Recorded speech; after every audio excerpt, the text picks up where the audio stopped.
We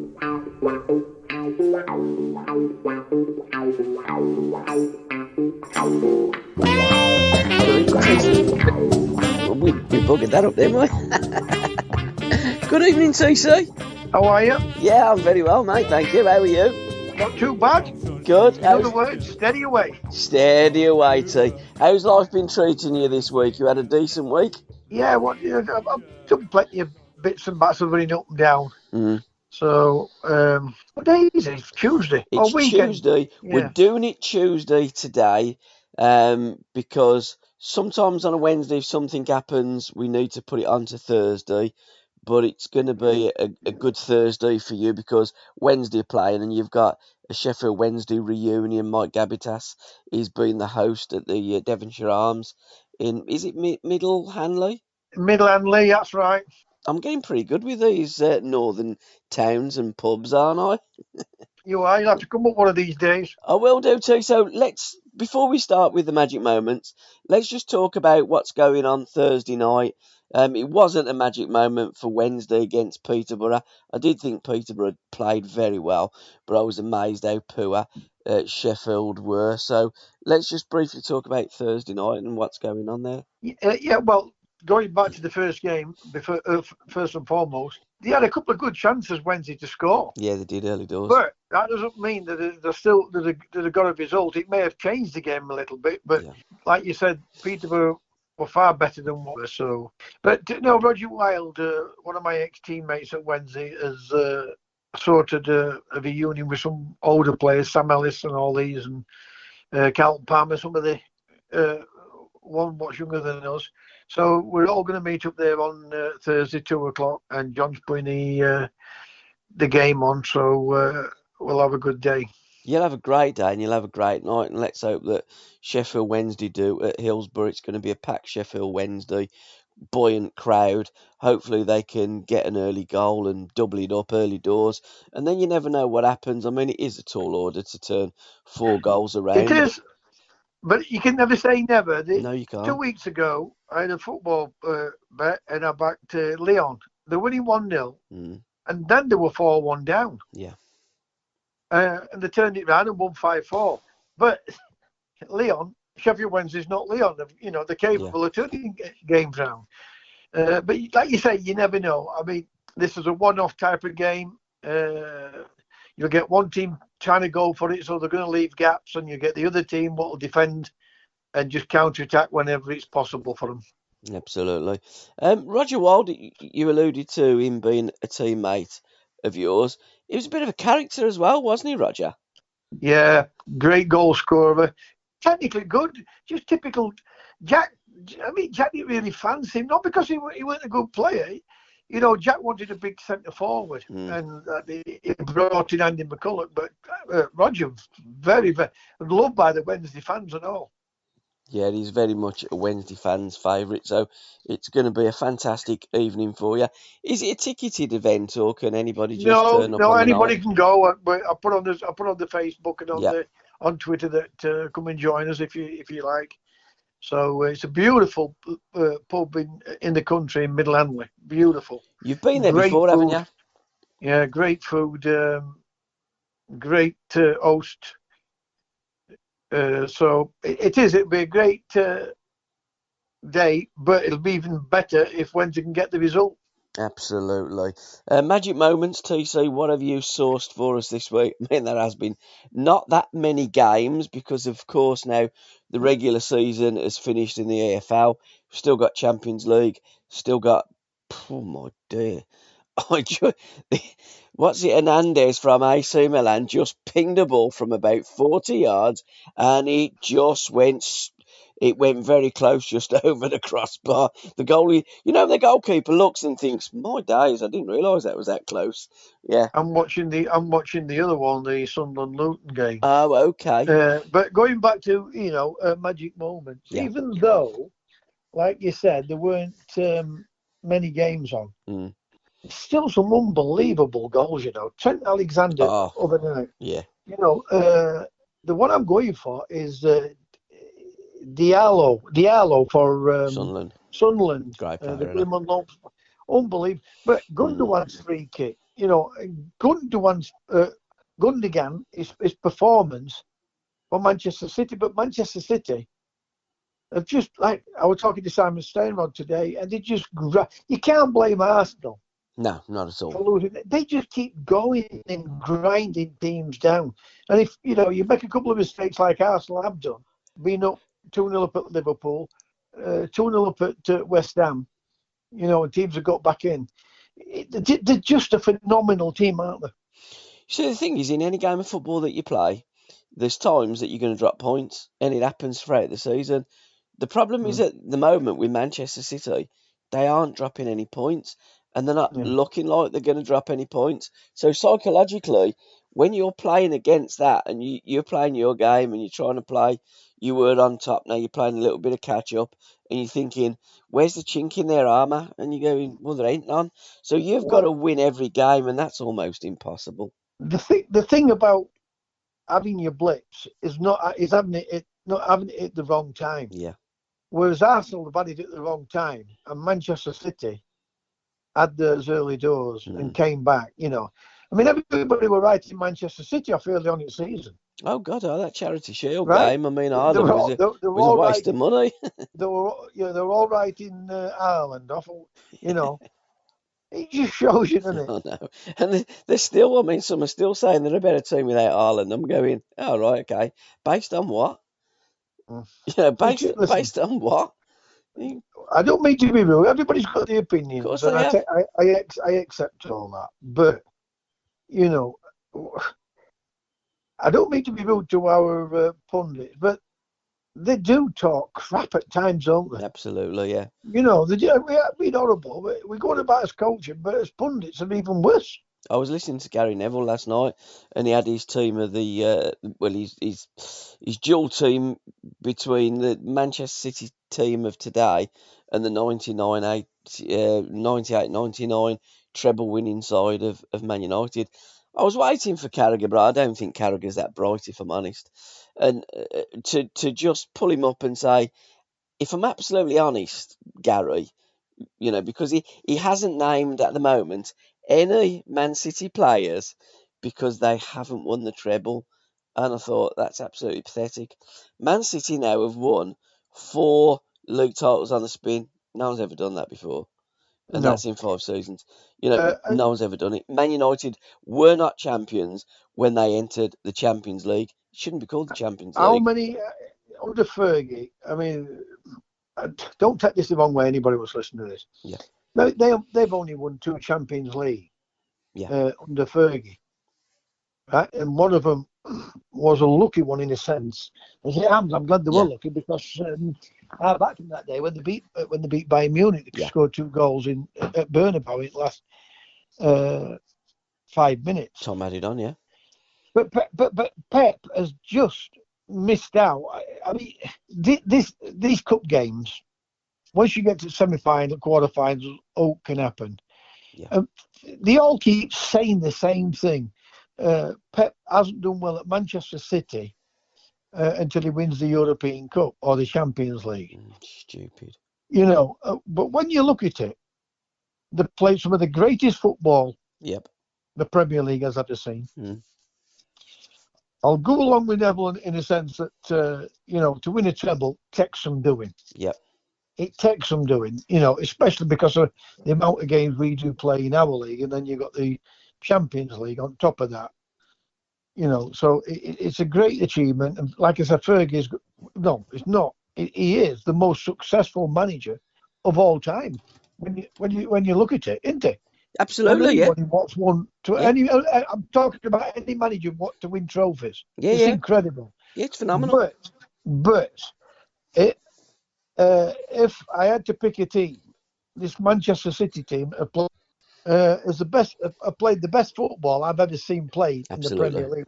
And Liverpool, I must admit, I mean, when Liverpool missed out twice, and I've won it once or twice since in the Premier League. They've won it once, Liverpool, Premier League. Yeah. Well, they missed out a couple of times, and they played some absolutely sublime football. But I've got to say, if I'm honest, I try to be fair. and give my honest opinion, the football that Manchester City have played since Pep Guardiola has been there. Yeah, no, they haven't won the Champions League, but it's been absolutely brilliant to watch. Milan just went very, very close there. Fine margins. Yeah, you're absolutely right. And I thought when Gary Neville, and I do listen to Gary Neville, but I tend to turn him down, to be honest, because I think that he talks, he talks sometimes a lot of sense, and I do like him sometimes, but He he's does come so across. He does come biased. across. He's He does so come across. biased. Yeah. It comes across well when he speaks. Yeah, he does. But I just, But I mean, that just shows you how poor a manager he is when yeah, he talks the game, but knows that he's no good at it managing. absolutely. Right? Absolutely. And I just And he don't like the doesn't bias. want to.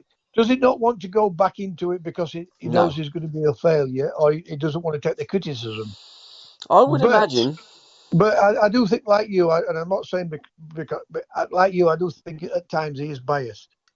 I would imagine with Gary Neville, he's got a good contract there at Sky.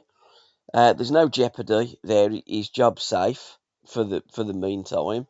Um, Luton's gone 1-0 up. oh, I mean that is a story, isn't it? If Luton can get promoted, what a story from the conference to the Premier League in They about play some 10 good football, seasons. don't they? They try and play Yeah, some really they're a nice football. decent side. I quite like Luton. But again, going back to Gary Neville, and if he went in to manage a team, what level would he go in at? And I think, you wouldn't be going in at a top level. You probably wouldn't be going in. You may get a job in the Championship or going abroad, cutting your teeth and coming back in again. And I look at it and I just think, well, why would he do that? He's got a safe job. Nobody's really criticising him, only on social media, etc. But he's, you know, got that. He can criticise managers. He can He's say got what good, he yeah. He's likes, got good. and He's that's got okay because that's good what he's paid to businesses, do. hasn't he? Absolutely, yes. So why would he go into management when he's got all that? I tell you what, this is such a game. I mean, they've been offside twice into Milan, but they've had two good efforts at goal, two good saves by AC's keeper, and Milan should have scored as well. So there's no way that this is going to end up 0-0. It's only going to be a matter of minutes before someone scores. Yeah, Gundog, what a player. I think he's one of the most underrated players in the Premier League, Gundogan. I think he's a fantastic football player. Well, His first goal I was like sublime. both them two. Yeah, The other one, what's the Portuguese lad? Silva, is it? yeah, Bernardo, yeah. Again, Bernardo Silva. Yeah, again, you know. the old But squad is brilliant, isn't it? who can you not like Well, in that team? they're all Man City type of players. We're going back on previous podcasts when um, Sean Dyche was the manager of Burnley. We used to be saying that Dyche would buy Burnley and you could know what kind of he'll buy a Burnley player, and he would look for a certain type of player. Yeah. Pep looks for a certain Yeah, but type of player to play at Man City. You've got to be what a pisses me footballer. off, what pisses me off with that type of thing, Yeah, because them type of managers they always turn around and make this excuse. of course I do. You can only play with the players you've got. Absolute bullshit. Coach them better They and buy buy better him. players. They buy that Exactly, yeah. player. Of course I do. You know. Yeah, of course I do. Uh, You've I only mean, got got to look at look at him. company. Yeah. Look at how he's turned them round. The football Absolutely. they've played. I Yeah, mean, yeah, they've had what, 100 points to win it, haven't they? yeah. But you Yeah. look at Sean But Dyche. going back to Manchester City, Walker and that Junior at Real Madrid. What a great battle, Yeah, And they're both absolutely. after the game. Great to see that they both just hugged each other and said like, "Great," because they both knew they were up against it. Great respect. Junior against one of the quickest players in in football, Yeah. and Walker Junior having the ability. Oof, oof! What's happened? They've scored on a Who? feet. Oh, what they give? 1-1. What's it give? There's no VAR in the. There is in the final, but not at the moment. There isn't any Is it a VAR. penalty or what's it? I What's it don't give? know. I'm watching it Inter versus AC Milan, and there's still no go. Oh, handball. It should have been handball. What handball? Yeah. So is it 1-1? No, he's not give it. Uh, Give a corner. oh, right. Oh, okay. It's definitely handball. Watch this space. But if Oh, there's no VAR, they're not going to give it. no, there's no VAR. There is in the But he can, final. by the way, he can see it. The referee can see it. Yeah. He's Some of the, smacking there. but some of the Nobody's ref, obstructing him. No one. some of the referees this season, it is just getting worse. We're going to be talking about the VAR, the referee TV, a little bit later in the podcast. But yeah, you're right. I mean, Man City, Pep identifies certain players.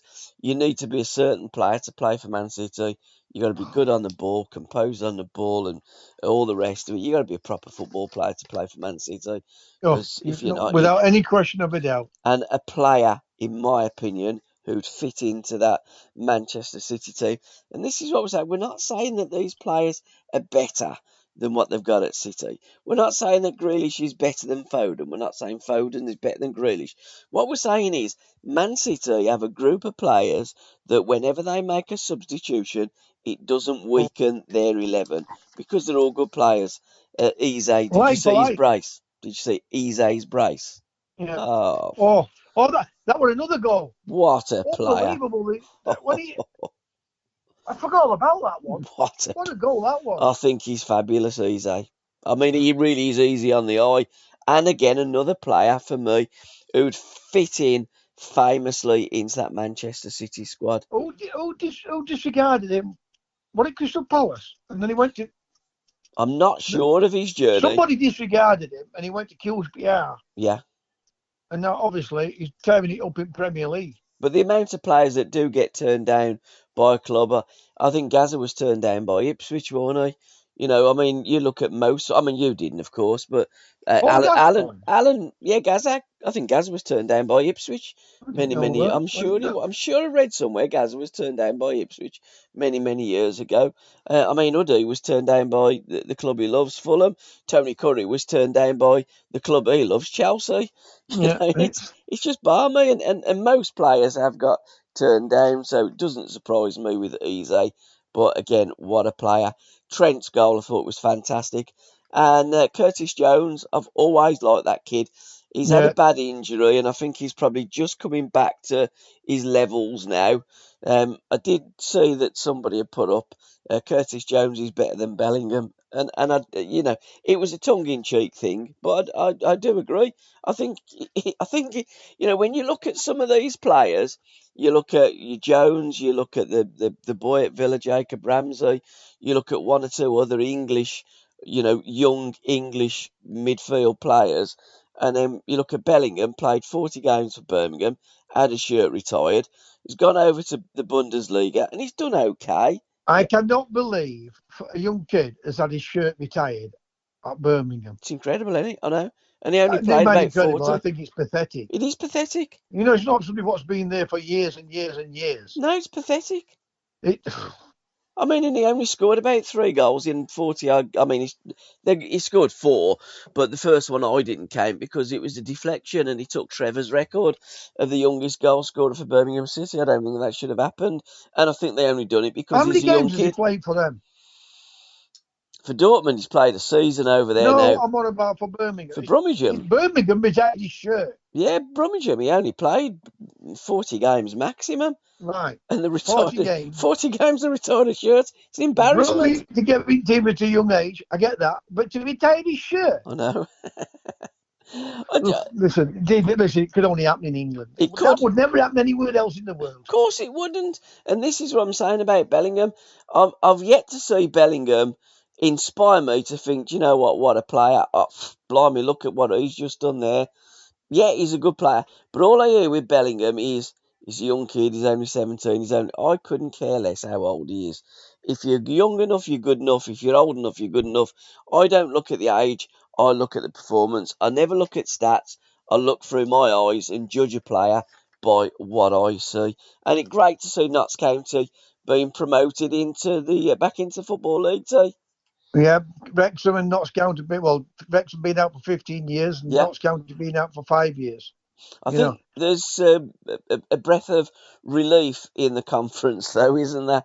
I know that Chesterfield aren't going to be very happy because they went so close, but the other teams the other clubs must have thought, I really hope Notts County do, because if Notts County don't, and there's only, one that gets promoted, then the other one from the playoffs, it's going to be very difficult to go against Notts County, because you could see them replicating what Wrexham done next season, but they're up, and it's a little bit more even now in that Conference League. So good luck to all the clubs next year.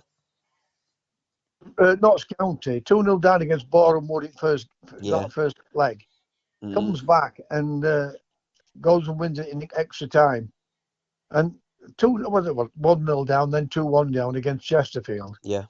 And then go on to win it 3-2. Well, obviously on penalties, but sometimes you get that bit of luck. But they've had a great season. I mean, when you finish clear of anybody else, and finish second, and then may not go up, it's not so disappointing, isn't it, for the players and for the club? Absolutely, absolutely. I mean, score to get over 100 points and not get automatic promoted. I mean, it's like you guys at Sheffield Wednesday, 96 points. Any other season, 96 points wins you the league. But unfortunately, they've had Ipswich and Plymouth this year. They've been superb as well. Wednesday come from behind and went 8 points clear with 2 games in hand. And that's and crazy. those games in hand really were Charlton, but they got cancelled. And then they put the Barnsley one in between because of something. And the other one was that Forest All Green, was it? Forest Green, yeah, they beat you 1-0, didn't they? Yeah. You know, they beat Wednesday 1-0 and never won another game. That's crazy. But again, you can go back in any league of football, any level, any season, and identify games where it went wrong. And this is the thing with the champions. They have that consistency throughout the season and just do whatever they need to get over the line. So good luck to all the promoted sides. Hopefully you'll be able to stay in the league that you've just gone into and improve and play football. Because I think if you play football and you play in the right way, okay, you might not win every game, but at least you're playing football and you're competing rather than going up playing a brand of pub football, kick and rush, and that ain't going to get you anywhere. So yeah, get the ball down and inspire us and give us a load of magic moments for next season. But I'm glad my old team looks like stopping up now, Nottingham Forest. I said they would do. I said they would get enough home points, and that was a great point away from home. I said they'd get 5 points, and they've got 4 now, so another point will see them up. Absolutely. Book Corner in association with myfootballbooks.com.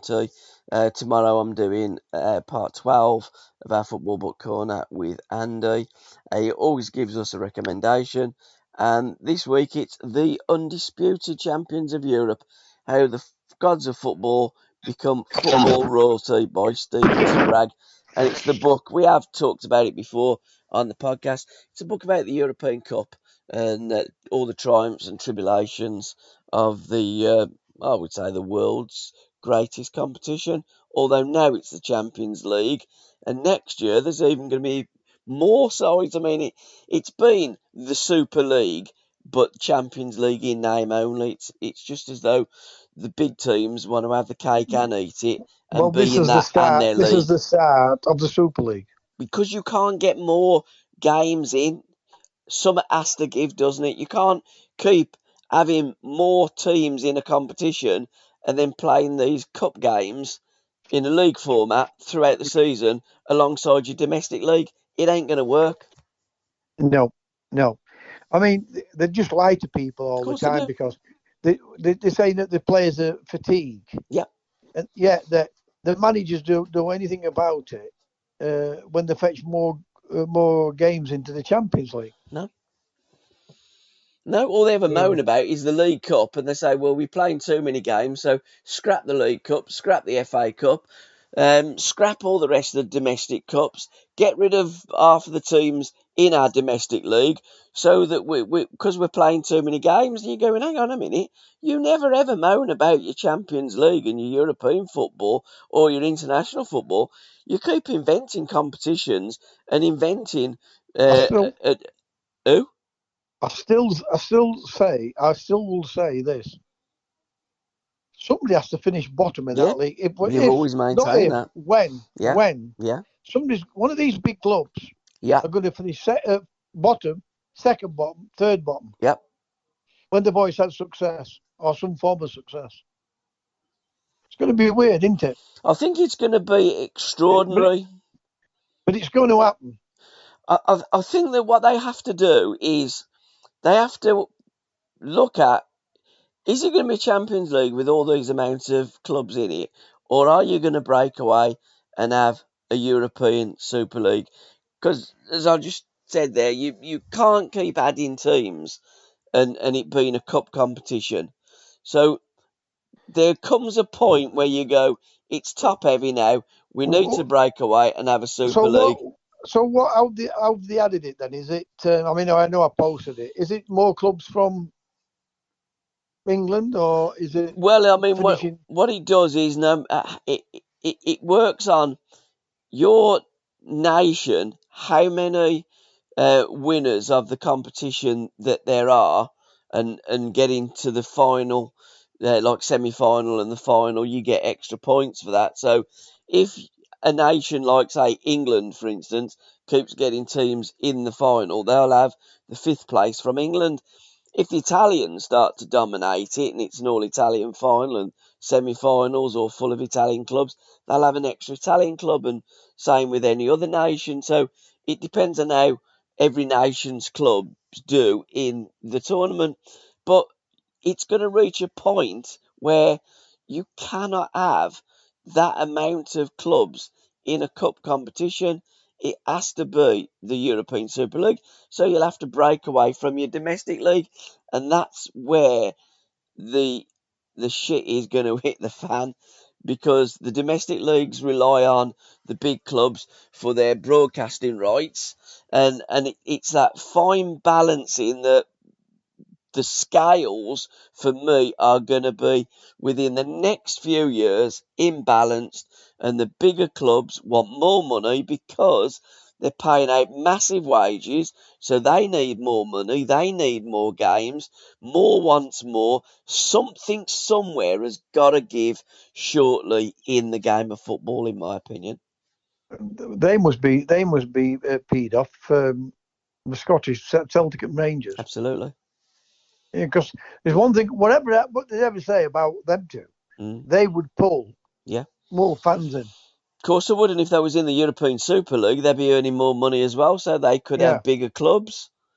yeah, But then bigger if players. yeah, absolutely. But if their clubs have got better players and they're paying out bigger wages, you know they they're not going to be wanting to play against the likes of Morton and Dunfermline and Dundee, etc., are they? Because it's going to be No, a completely mismatch. What they'll probably try and do, the way that they are crafty, these teams, they'll go, look, what we'll do, we've got now 25 players in our squad and in our Champions League squad. We're going to have more players. So, what we'll do, we'll have the European Super League. So, like, say, for instance, Man United. We'll have a team in the European Super League and we'll have a team in the Premier League as well. And I can honestly see that yeah, happening with it, because I just can't see it going up and up and up and up without something really fundamentally changing and breaking. So I think it's watch this space, and all will be revealed probably within the next 10 years or the next generation. But we ain't going to be worrying about that too. We're going to be too old to worry about that. But the Three Lives of the Kaiser is the next, a biography of Franz Beckenbauer by Uli Hesse. Franz Beckenbauer, what a player, and what a life he's had in oh, football. brilliant, absolutely. I mean, won everything in as a player. Yep. and then goes and wins everything as a manager. And then also goes to Bayern Munich as the kind of supremo as well, don't they? Because that's what Bayern Munich do with the likes of... And to listen to the rest of this podcast, head on over to www.patreon.com/SRB Media. Thank you.